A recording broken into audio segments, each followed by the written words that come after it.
हम आए हैं साउथ एशिया के सबसे बड़े कंस्ट्रक्शन इक्विपमेंट एग्जीबिशन एक्सकॉन में। एक्सकॉन में हमने बहुत सारी बैकहोज देखी, बट एक ऑफर जो हमें कहीं नहीं मिला वो यहाँ मिला, वो बुल के स्टोर में मिला। और वो क्या कि भैया इस मशीन को, ये मशीन कौन सी है, ये इनकी SD76 बैकहो लोडर है।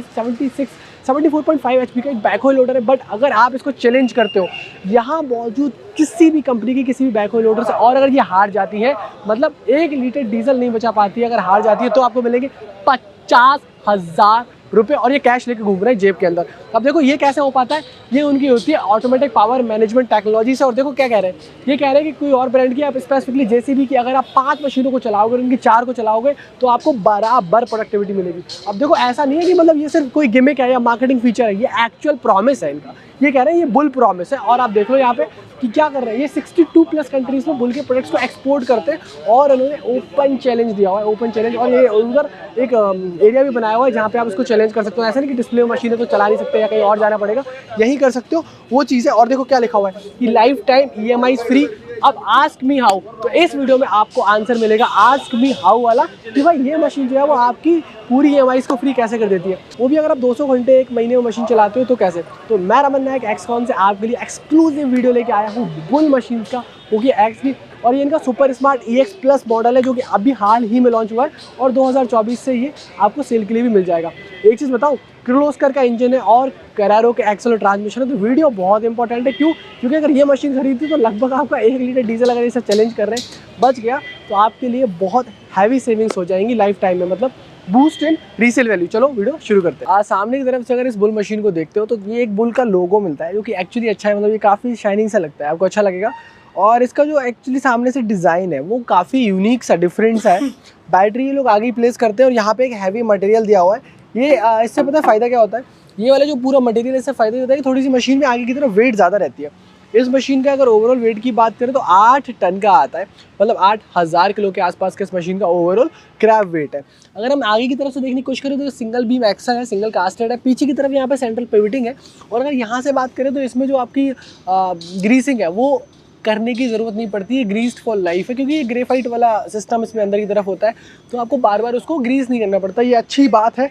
तो सेंट्रल पिवटिंग है और वो ग्रीस फॉर लाइफ है, ये इसमें बहुत ही बड़ी अच्छी यूएसपी है। अच्छा, पीछे की तरफ रेडिएटर है, और रेडिएटर का पता है काम क्या है, कि जनरली कैसा होता है मशीन्स में एक रेडिएटर होता है, बट इसमें बाजू में 2 रेडिएटर लगे हुए हैं। कि एक जो है वो आपका हाइड्रोलिक ऑयल को ठंडा करता है, जी हाँ, और एक ट्रांसमिशन ऑयल को ठंडा करता है। हाइड्रोलिक ऑयल की एक्सटर्नल कूलिंग हो रही है जिससे कि उसकी विस्कोसिटी मेंटेन रहती है और वो एक्स्ट्रा परफॉर्म कर पाता है। इंजन लोड्स भी कम पड़ते हैं और वो जिससे जितना गाढ़ा रहता है ना उतना ही गाढ़ा रहता है, जिस कारण से फ़ायदा ये होता है कि अच्छा परफॉर्म कर पाता है।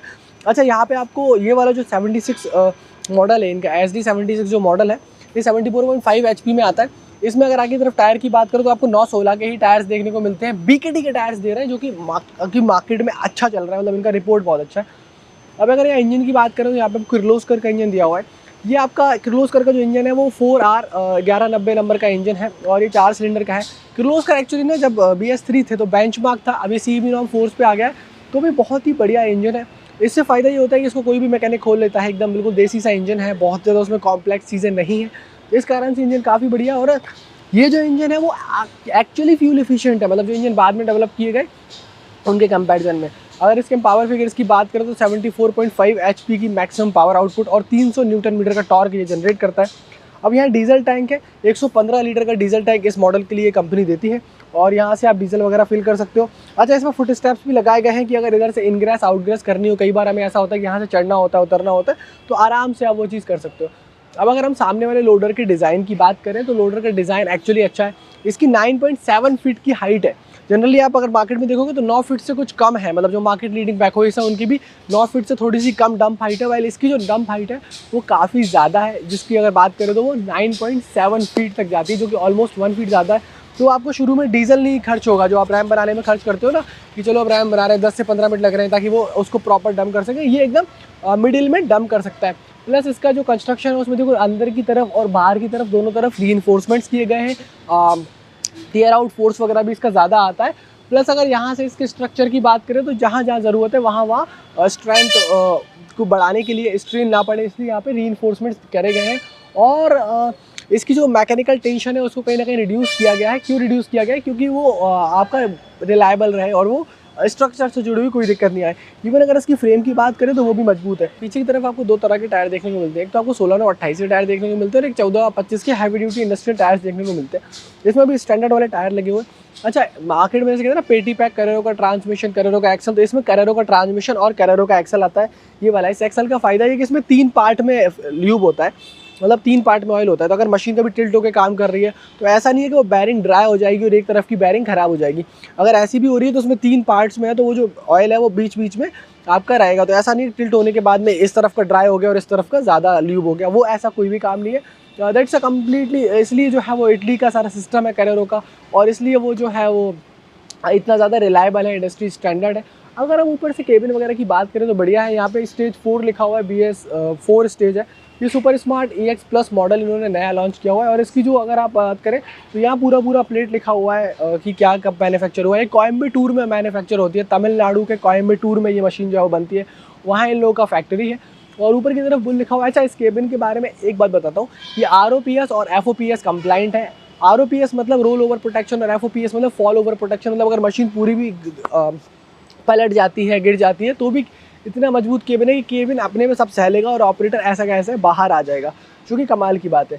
अच्छा, स्टेबलाइजर्स वगैरह बढ़िया है, ग्रीसिंग पॉइंट्स वगैरह इनमें अच्छी जगह दिए हैं, कॉन्टैक्ट पैच वगैरह ठीक है। और अगर हम पीछे से बात करें तो यहाँ पे ना जनरली मशीन स्टिकर्स लगाती है, पेंट करती है। इन्होंने ये पूरा 3D में दे रखा है, ये पूरा यहाँ पे स्क्रू से लगा है, एलन की से ये पूरा टाइट किया गया। अच्छा लगता है यहाँ बुल का ये लोगो। और इसमें पीछे वाला जो स्ट्रक्चर है, ये स्ट्रक्चर तो आपको स्ट्रेट दिया हुआ है, इन्होंने कोई बनाना टाइप नहीं दिया है, इन्होंने कोई अलग नहीं दिया हुआ है, इन्होंने बिल्कुल स्ट्रेट दिया हुआ है। और ये डिपर वगैरह की भी बात करें, आम बूम बकेट की बात करें तो बकेट में ये वाला जो एरिया है ये पूरा 90 डिग्री पे जाता है। इसका फ़ायदा क्या है? इसका फ़ायदा ये कि जब आप जैसे कोई पिट खोद रहे होते हो, जब आप कोई किसी घर की या किसी बिल्डिंग की वेयर हाउस की नींव खोद रहे होते हो, तो आप वो प्रिसाइज कट लेके आ पाते हो। जैसे नहीं होता, जनरली हम बैकहो से पहले खुदवा देते हैं और फिर हमें उसमें मैनुअल टचिंग करनी पड़ती है। तो मैनुअल टचिंग करने की ज़रूरत नहीं है, ये मशीन ही बिल्कुल मैनुअल टचिंग से भी अच्छा खोद देगी, क्योंकि ये पूरे 90 डिग्री पे जाता है। ये 0.26 क्यूबिक मीटर की बकेट है, जो कि एक अच्छी बात है कि भाई एक एक्सटेंडेड साइज़ की बकेट है। आप इसमें और भी मल्टीपल अटैचमेंट्स वगैरह जो है चाहो जब चाहो तो लगा सकते हो। अच्छा, नीचे की तरफ कंपनियाँ क्या करती है, इस वाले हिस्से में ही ये वाली प्लेट को ज्वाइन कर देती हैं, जिससे कि कई बार इस वाली प्लेट को डैमेज होते होते ये वाला भी डैमेज हो जाता है। बट यहाँ पे कम से कम 1 इंच का गैप रखा गया है, यहाँ पे एक गैप है और इस गैप के नीचे इस प्लेट को लगाया गया, जैसे कि अगर इस प्लेट के नीचे भी ये वाली जो स्ट्रिप्स है वो डाला गया, ताकि यहाँ से डैमेज नहीं हो और यहाँ से भी डैमेज होने के चांसेस कम है, क्योंकि ये एडिशनल प्लेट लगाई हुई है, जिससे कि फ़ायदा होता है। ये सारे रीइंफोर्समेंट्स हेल्प करते हैं। अगर मैं आपको एक चीज़ और दिखाने की कोशिश करूँ, देखो यहाँ भी जो टेंशन आती है, यहाँ से हमारी कई बार क्रैक होती है, यहाँ से हमारी क्रैक होती है, वो इस मशीन में मेरे को लग नहीं रहा कि ऐसा कुछ होगा। क्यों? क्योंकि उसको उन्होंने काफ़ी बढ़िया तरीके से मैनेज किया हुआ है। हमने ये वाला ऑफर तो आपको इंट्रो में दिखाई दिया कि भाई अगर ये मशीन जो है वो अगर 4 मशीन के बराबर, मतलब अगर ये वाली 4 ले आओ और दूसरी कोई मशीन मार्केट से 5 लेके आओ, बराबर ही काम करेंगे अगर आप इनको 8-8 घंटे चलाओगे, 1-1 घंटे चलाओगे। क्यों? क्योंकि हर 1 घंटे में बाकी मशीन्स के कंपैरिजन में 1 लीटर ज़्यादा डीजल बचाती है। वो किर्लोस्कर का इंजन है और APM टेक्नोलॉजी है। अब APM टेक्नोलॉजी क्या होती है? वो होती है ऑटोमेटिक पावर मैनेजमेंट। अब ऑटोमेटेड पावर मैनेजमेंट से फ़ायदा क्या होता है कि ना सिर्फ वो इंजन पावर को रेगुलेट कर पाती है, बल्कि वो हाइड्रोलिक्स को भी रेगुलेट कर पाती है कि किस हाइड्रोलिक फ्लो के लिए कितना पावर चाहिए, वो मशीन खुद सेंस करती है। क्यों करती है? क्योंकि इसमें वेरिएबल पिस्टन पंप लगा हुआ है। अब वेरिएबल पिस्टन पंप का फ़ायदा क्या होता है कि मुझे अगर इस वाले सिलेंडर में अगर मुझे इस वाले स्पूल से इतना फ्लो भेजना है, तो मैं डेफिनेटली वो यहीं भेजूंगा और मेरा एक्स्ट्रा पावर कहीं भी वेस्ट नहीं होगा, जिस कारण से मशीन उस APM टेक्नोलॉजी के कारण वो आपका 1 लीटर डीजल हर घंटे बचाती है। अगर आप मान लो कि अगर आप 1 महीने में 200 घंटे मशीन को चलाते हैं, 200 घंटों मशीन को चलाने में आप सोचो 200 लीटर 1 महीने में डीजल बचा रहे हो और 1 साल के अंदर 2400 लीटर डीजल बचा रहे हो, मतलब लगभग 2500 लीटर अगर आपका डीजल बच रहा है, मतलब 2.5 लाख रुपए साल की सेविंग आपकी एटलीस्ट हो रही है। मतलब मशीन की काफ़ी सारी किस्तें तो आप जो है वो डीजल से ही पे करने वाले हो। एक रफ कैलकुलेशन मैंने आपको प्रैक्टिकली करके बता दिया। अब अगर आप यहाँ बात करो तो ये वाला जो इनका KPC है, किंग पोस्ट कैरेज है, तो इसमें अगर आप देखोगे तो ये इनका स्टील का बना हुआ है। जनरली मशीन्स में कास्टिंग का बना होता है, बट इन्होंने जो क्या किया हुआ है, इन्होंने ये स्टील का बनाया है। अब स्टील का बनाने से फ़ायदा क्या होता है, क्रैक नहीं होगा और वेल्डिंग वगैरह करना भी आसान होता है। वाली कास्टिंग वाली चीज़ में थोड़ी सी मुश्किल होती है। अब इसमें पीछे की तरफ आप देखोगे तो इसमें मॉड्यूलर वेल ब्लॉक दिया हुआ है। अब मॉड्यूलर वेल ब्लॉक से क्या होता है कि अगर आपका कोई भी स्पूल ख़राब होता है तो आपको पूरा का पूरा वेल ब्लॉक चेंज करने की ज़रूरत नहीं है, वो इतना ज़्यादा मेंटेनेंस नहीं आएगा। आप सिर्फ वो एक स्पूल को चेंज कर लो और बाकी सारी चीज़ों को छेड़ने की ज़रूरत नहीं है। मेंटेनेंस का डाउन टाइम भी बचता है, कॉस्ट भी बहुत ज़्यादा बचती है और काफ़ी बेहतरीन वो चीज़ हो जाती है। KPC ऑलमोस्ट 1 मीटर के आसपास ट्रैवल करती है, वो अच्छी चीज़ है। मशीन की विड्थ जो है वो काफ़ी बढ़िया है और अगर यहाँ से देखोगे तो ये स्ट्रक्चर के अंदर भी ये जो पंप्स वगैरह लगा है, हाइड्रोलिक, इस स्ट्रक्चर के अंदर भी जो हाइड्रोलिक सिलेंडर्स वगैरह लगाए गए हैं, उनकी जो हॉसेस की फिटिंग वगैरह है वो भी काफ़ी बढ़िया है। ऐसा नहीं है कि मतलब आपको कहीं लीकेज का प्रॉब्लम आएगा या कोई हॉस वगैरह फट जाएगा, अनलेस उसमें आप बहुत ही ज़्यादा कोई जोर डाल दोगे। अगर हम यहाँ से नीचे से देखने की कोशिश करें तो मैंने बताया था करेरो का जो एक्सेल है वो 3 पार्ट्स में डिवाइडेड है। उस तरफ अलग ऑयल है, इस तरफ अलग ऑयल है और बीच में अलग ऑयल है, जिस कारण से कोई उसमें प्रॉब्लम नहीं होती है। पीछे से केबिन डिज़ाइन बहुत अच्छा है, मतलब ये आपका बिल्कुल स्ट्रेट है, कर्व्ड वगैरह नहीं, इसके तो ऑपरेटर काफ़ी आराम से देख सकता है। साइड में भी कोई ब्लाइंड स्पॉट नहीं बनता और ऊपर की तरफ 2 लाइट्स हैं, 2 लाइट का सेट है ताकि आप रात को आराम से काम कर सको, जो कि एक बहुत अच्छी चीज़ है। अगर हम बात करें इस तरफ से, तो इस तरफ से भी आपको केबिन डिज़ाइन बहुत ही अच्छा लगेगा, क्योंकि केबिन को ना एकदम वो बहुत ही इंटरनेशनल स्टैंडर्ड की तरफ बनाने की कोशिश की गई है। अंदर से जाके दिखाऊंगा कि किस तरह से इसमें ना ये एक चीज़ आती है, देखो दिखाता हूँ। ये जो कंट्रोल्स आते हैं ना आपको, ये काफ़ी स्मूथ आते हैं और ये कंट्रोल्स की आप हाइट एडजस्ट कर सकते हो, मतलब आपके हिसाब से आप जो है उसकी हाइट को ऊपर नीचे कर सकते हो, जो कि मेरे हिसाब से बहुत ही बढ़िया चीज़ है। फिर आपको यहाँ पे मिलेगा हाइड्रोलिक ऑयल। अब ये हाइड्रोलिक ऑयल यहाँ पे अंदर की तरफ दिया हुआ है और टैंक दिया हुआ है और ये काफ़ी बढ़िया भी है। इसमें रिटर्न लाइन वगैरह भी आप चेक करोगे तो काफ़ी एकदम सही आता है। ओवरऑल अगर हम बात करें मशीन का तो काफ़ी बढ़िया हमें मशीन ओवरऑल देखने को लगती है। अब इस मशीन के केबिन में चलते हैं और केबिन में चलने के बाद मैं मशीन के बारे में आपको 2-3-4 चीज़ें और बता दूंगा, जो कि मुझे लगता है कि आपको बताना चाहिए। बाकी एक चीज़ और मैं बताता हूँ कि जो किर्लोस्कर का इंजन है या फिर जो हमारी ऑटोमेटेड पावर मैनेजमेंट टेक्नोलॉजी है, AMP टेक्नोलॉजी है, वो इस मशीन को बेहतरीन बनाते हैं इसकी श्रेणी में। और ये जो कहते हैं ना 50,000 रुपये, तो मैंने आज तक ना कहीं भी ऐसा देखा है, चैलेंज तो लोग करते हैं, एक सेल्समैन मुँह से तो बोलता है, बट कोई भी लिख के नहीं देता कि यार हाँ ये 50,000 रुपये आप लेके जाओ अगर आप हमारी मशीन को। इतना ये कॉन्फिडेंस लेके आ रहा है, इतना प्रॉमिस लेके आ रहा है, तो कहाँ से लेके आ रहा है? डेफिनेटली इन्होंने कुछ सॉलिड R&D किया हुआ है। सबसे पहली चीज़, कोई भी मशीन चलाने के लिए ऑपरेटर कंफर्टेबल होना चाहिए, तभी वो लंबा मशीन चला सकता है। बस काम 24 घंटे का हो सकता है, पर अगर 24 घंटे के लिए ऑपरेटर नहीं है तो आपका काम खराब हो जाएगा। इस मशीन की जो सीट है वो पूरी एयर सस्पेंडेड है, मतलब हवा वाली सीट है, आप उसको अपनी हाइट के हिसाब से एडजस्ट कर सकते हो। दूसरी यहाँ पे हैंड रेस्ट आता है, फिर बैक एंगल एडजस्ट कर सकते हो, वो एक चीज़ बहुत अच्छी लगती है। फिर इसमें आगे पीछे भी जा सकते हो, जो कि अच्छी चीज़ है, और इसको पूरा रिवर्स जाना भी बहुत आसान है, भी जाके दिखाएंगे। बट ये कहीं नहीं मिलता इंडस्ट्री में, वो मिलता है ये कि इसका जो स्टीयरिंग है वो टिल्ट एडजस्टेबल है, मतलब इसको टिल्ट कर सकते हो आप। अगर आपको यहाँ पसंद आ रहा है तो यहाँ कर लो, और अगर यहाँ आ रहा है तो यहाँ कर लो। नीचे छोटा सा एक्चुएटर दिया हुआ है जिससे कि आप इसको कर सकते हो, बहुत ही चीज़ है। आपको डबल एक्टिंग हाइड्रोलिक सिलेंडर दिया हुआ है जिस कारण से आपकी स्टीयरिंग बहुत स्मूथ आती है। फिर FNR के जो गियर्स हैं वो यहाँ आते हैं, यहाँ से आप लाइट्स वगैरह कंट्रोल कर सकते हो। प्लस ये वाला जो आपको दिखेगा, मेरे कैमरा में इस तरफ आके दिखाने की कोशिश करेंगे, ये जो गियर है पहले तो इसकी रीच बहुत अच्छी है, मतलब ये आपको काफ़ी आराम से मिल जाएगा। फिर यहाँ नीचे की तरफ जो है एक बटन दी हो रही है, ये जो बटन है ये न्यूट्रल करती है, तो आपको जरूरी नहीं है कि आपको FNR को बार बार ऑपरेट करना है। कई ऑपरेटर्स को पता होता है कि यार वो पहले से दूसरे में गियर लगाने के लिए। फिर ये आपको जो लोडर वाला है इसमें भी यहाँ आगे की तरफ न्यूट्रल बटन दिया हुआ है, ताकि आप, कई बार ऐसा होता है ना कि यहाँ से आपको गियर चेंज नहीं करना है, थोड़ी देर के लिए आपने ब्रेक लगाया और यहीं से न्यूट्रल गाड़ी को कर दिया। क्यों? क्योंकि आप जब उसको भरोगे, मतलब भरते में आपने उसको ऊपर उठाया तो क्या होगा कि न्यूट्रल गाड़ी अगर नहीं होगी तो आप रेस दोगे, क्योंकि आपको ज़्यादा पावर चाहिए, आपने RPM बढ़ाया तो गाड़ी भी बढ़ेगी। गाड़ी ना बढ़े, आप ब्रेक लगा के गाड़ी को खड़ा करके उसको उठाओगे तो ये बटन बहुत काम आता है, बहुत ही एर्गोनॉमिक दिया हुआ है। हैंड ब्रेक का प्लेसमेंट यहाँ दिया हुआ है। और जनरली क्या होता है, ऑपरेटर लोग बाल्टी वाल्टी रख लेते हैं, तो केबल हमें थोड़ा सा बड़ा चाहिए, जैसे डीजल का बाल्टी रख लिया या ग्रीसिंग का रख लिया, तो वो यहाँ आगे आराम से आ जाएगा, बहुत सारा स्पेस है। अच्छा, इलेक्ट्रॉनिक एस्केलेटर है, कोई भी वायर वाला नहीं है, तो वायर का सिस्टम ही नहीं है, वो बहुत अच्छी चीज़ है। फिर यहाँ पे ऑब्वियसली ब्रेक्स वगैरह तो दोनों तरफ से आप सिंगल तरफ से घुमा ही सकते हो मशीन को। अगर मैं पीछे की तरफ जालूँ और यहाँ देखने का कोशिश करूँ तो यहाँ पे आपको ये एस्केलेटर मिलता है। अब वो जो एक ऐसा आता है ना मैनुअल वाला वायर वाला जो वायर खींचता है, वो नहीं है, ये इलेक्ट्रॉनिक जैसे एस्कावेटर में हमने देखा है, बड़ी बड़ी मशीन में देखा है, ये वो आता है, ये बहुत ही अच्छी चीज़ है। फिर यहाँ पे आप सारी की सारे पैरामीटर्स देखोगे, जिसमें 3 मोड आते हैं, एक आपको सुपर आता है, सुपर इको आता है, एक आपको इको आता है, एक पावर मोड आता है। ये 3 मोड आते हैं, ये बटन 3 जगह काम करती है, RPM शिफ्ट करती है, बेसिकली RPM बेस्ड है ये। इससे फायदा क्या होता है? इससे फायदा ये होता है कि आपको काफी हेल्प मिल जाती है आपकी प्रोडक्टिविटी के हिसाब से, जैसा आपका काम वैसा आप बोर्ड में चला सकते हो। लाइट्स वगैरह के कंट्रोल्स वगैरह सारे यहाँ आते हैं, और KPC वगैरह के कंट्रोल्स भी यहाँ, एक मोबाइल चार्जर भी इन्होंने दिया हुआ है, जो कि मुझे कमाल की चीज़ लगती है। अच्छा, ऑपरेटर कंफर्ट के मामले में ये मशीन मुझे बहुत ही ज़्यादा कंफर्टेबल लगती है। फिर मुझे एक चीज़ और इसमें समझ में आ रही है कि ये विजिबिलिटी बहुत ज़्यादा है, क्योंकि जो ग्लास है ना ये वाला, ये ग्लास टिंटेड है, मतलब ये ग्लास टिंटेड है, मतलब ये ग्लास यहाँ से ऐसा मोड़ा हुआ है। इससे क्या फ़ायदा होता है? इससे ये फ़ायदा होता है कि जब ये आपको विजिबिलिटी ज़्यादा बढ़ेगी। जनरली स्ट्रेट आता है, इन्होंने कर्व्ड ग्लास दिया हुआ है और ये टिंटेड भी है, तो दोनों चीज़ों से बहुत ज़्यादा हेल्प होती है। वाइपर वगैरह यहाँ पे, शीशा वगैरह है, म्यूजिक सिस्टम लगाया हुआ है, केबल लाइट्स लगाई हुई है, सारी चीज़ें लगाई हुई है, मतलब जितनी बेसिक नीड होती है। फिर जब आप इस सीट को घुमाते हो तो काफ़ी आराम से घुमा सकते हो। मेरे घुटने वगैरह यहाँ नहीं टकरा रहे, और एक चीज़ जो मेरे कैमरामैन यहाँ से या पीछे से दिखाने की कोशिश करेंगे, तो ये जो लेवर है, ये इनका कहना है कि वर्ल्ड के बेस्ट लेवर्स हैं। अब उनका कारण क्या है, ये जॉयस्टिक टाइप नहीं होते, इस टाइप के जो लेवर्स होते हैं जो बेस्ट है। उसका कारण क्या है? उसका कारण है यहाँ से एक तो आप जो है वो घुटने नहीं टकराएंगे आपके। देखो इसको कर्व दिया हुआ है और इसकी हाइट एडजस्ट कर सकते। जैसे मेरी हाइट ज़्यादा है तो मैं क्या करूँगा, मेरी हाइट ज़्यादा है, मैंने यहाँ पे अपना हाथ रखा, अपने उसको हाइट पे ऊपर लेके आ गया, तो मेरा ये हाथ झूलेगा नहीं। जब ये हाथ झूलेगा नहीं तो मैं लंबा ऑपरेट कर सकता हूँ। यहाँ से आप इसको ऑब्वियसली एडजस्ट कर सकते हो, जो कि बहुत ही फैंटास्टिक चीज़ है। फिर विजिबिलिटी में ऑब्वियसली कोई दिक्कत नहीं है।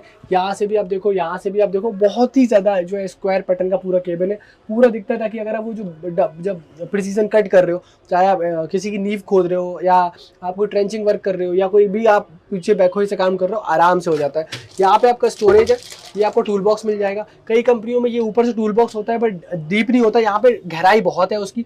आपको कोई भी टूल पाने रखने, रेंचेस रखने, कुछ भी रखने, आराम से रख सकते हो। तो आपकी पानी की बोतल आ जाएगी। यहाँ मोबाइल होल्डर है, यहाँ आराम से मोबाइल होल्ड हो जाता है। यहाँ थोड़ा सामान रख लो, यहाँ भी अपने टिफिन वगैरह है वो आप डेफिनेटली यहाँ रख सकते हो। तो बहुत ही ईजी है। म्यूजिक सिस्टम के लिए स्पीकर के प्लेसमेंट यहाँ है।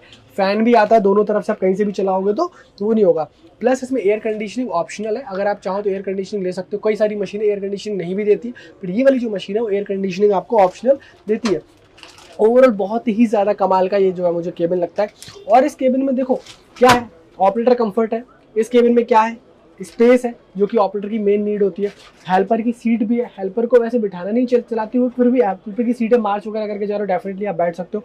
कंफर्टेबल जो पहला मैंने देखा वो स्टीयरिंग एडजस्ट है, स्पीड वगैरह भी अच्छी से दिखती है। मतलब ओवरऑल बहुत ही ज़्यादा शानदार ये जो मुझे केबल लगता है।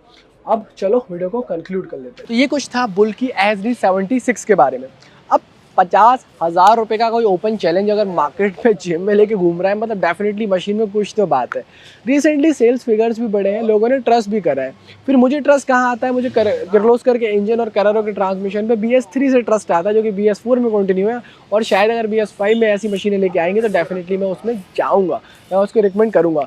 अब इसके बारे में कमाल की बात ये कम डीजल खाती है और आपकी साल में मैंने बताया 2400 से 2500 लीटर डीजल बचा के देगी, अगर वो जो मशीन दूसरी चलाओगे उसके कंपैरिजन में। मतलब बहुत कुछ आपका बचने वाला है इसमें डीजल के कंपैरिजन में बात करें, जो कि लोअर कॉस्ट ऑफ ऑपरेटिंग को लेके आएगा। कारण क्या है, पार्कर्स का वेरिएबल पिस्टन पंप दिया हुआ है जिस कारण से बचता है। साइड बाय साइड रेडिएटर दिया हुआ है, हाइड्रोलिक ऑयल को भी ठंडा कर रहे हैं, ट्रांसमिशन ऑयल को भी ठंडा कर रहे हैं और इंजन के ऑयल को भी ठंडा कर रहे हैं। इंजन में भी वाटर जैकेट्स डाल रहे हैं, मतलब इंजन को भी कहीं ना कहीं वाटर रेडिएटर से निकाल के इंजन की वाटर जैकेट्स में डाल रहे हैं ताकि इंजन भी ठंडा रहे। तो सारी मशीन ठंडी है, तो इस बना से ठंडेपन से काम कर पा रही है। अब अगर आपको ये वीडियो पसंद आ रहा है तो डेफिनेटली आप मुझे लाइक शेयर सब्सक्राइब कर सकते हो। फिलहाल के लिए अगर आपको इस मशीन की कीमत जानना है तो एक्सकॉन ऑफर में तो ये मशीन लगभग 30 लाख के आसपास बिकती है। बट अगर आप इसकी एक्स शोरूम प्राइस की बात करोगे जिसके ऊपर आप नेगोशिएट करोगे वो लगभग 33 लाख के आसपास है। ये मैं दिसंबर 2023 के फिगर्स आपको शेयर कर रहा हूँ। बाकी और कोई जानकारी चाहिए तो वो आप मुझे नीचे पूछ सकते हो कमेंट बॉक्स में, मैं आपको मिलूँगा। और मेरी तरफ से इस वीडियो में फिलहाल इतना ही। सब्सक्राइब प्लीज़ करके जाइए, क्योंकि बहुत मेहनत से हमने 2 दिन लगा के इस वीडियो को बनाया, क्योंकि भीड़ इतनी ज़्यादा है इसको चेक करने के लिए कि दिन में बनाना पॉसिबल नहीं हो पा रहा था। अब अगले वीडियो तक के लिए नमस्कार, जय हिंद, वंदे मातरम। आप चैनल पे और ऐसे वीडियोस भी चेक कर सकते हैं।